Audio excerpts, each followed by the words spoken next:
भद्रक जिला तिहिडी ब्लॉक अंतर्गत महरमपुर पंचायत बड़साही व्यक्तिगत जगह उपरे गोष्ठी केन्द्र निर्माण को विरोध करा जायछि।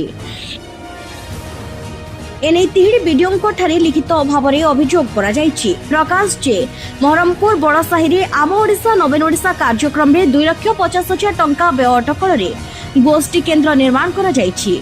तेबे एहा सेमानंक व्यक्तिगत जगह उपरे निर्माण करा जाउछि बोली अलेख चरण बेहरा नामक जड़े व्यक्ति अभियोग करिसेंती। तांको अभियोग अनुसार सेमाने हेउछंती तीन भाई नारे रहिछि।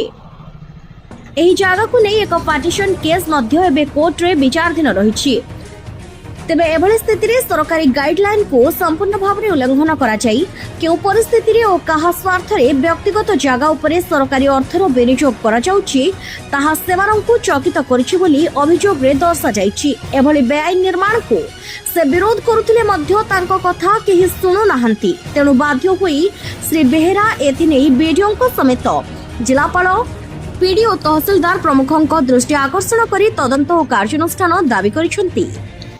आज्ञा मो जगह उपरे सरकारी सरकारी ऑफिस बना जाउची चाष जमी उपरे हमर से केस से जमी उपरे ऑलरेडी पार्टीशन केस चालुची आउ सेति पई आमे मु घरे नथिला अवस्था रे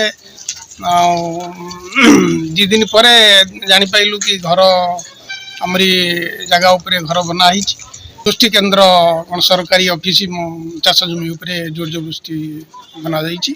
ए संपर्क रे मो वीडियो को एप्लिकेशन देलु वीडियो सहित देखा भी कलु आउ तापरे कलेक्टर को पीडी को विजिलेंस को तहसीलदार को आईआईसी को समस्त को कॉपी देइछु। आमे दाबी करिछु से घरटा माने सेठी चाष जमी हेतिबारु निज पर्सनल जमी हेतिबारु सेठी सरकारी ऑफिस बना न जाऊ एवं आमर सेटा चाष जमी हिसाब रे रहू। आमर ऑलरेडी कोर्ट रे केस चली।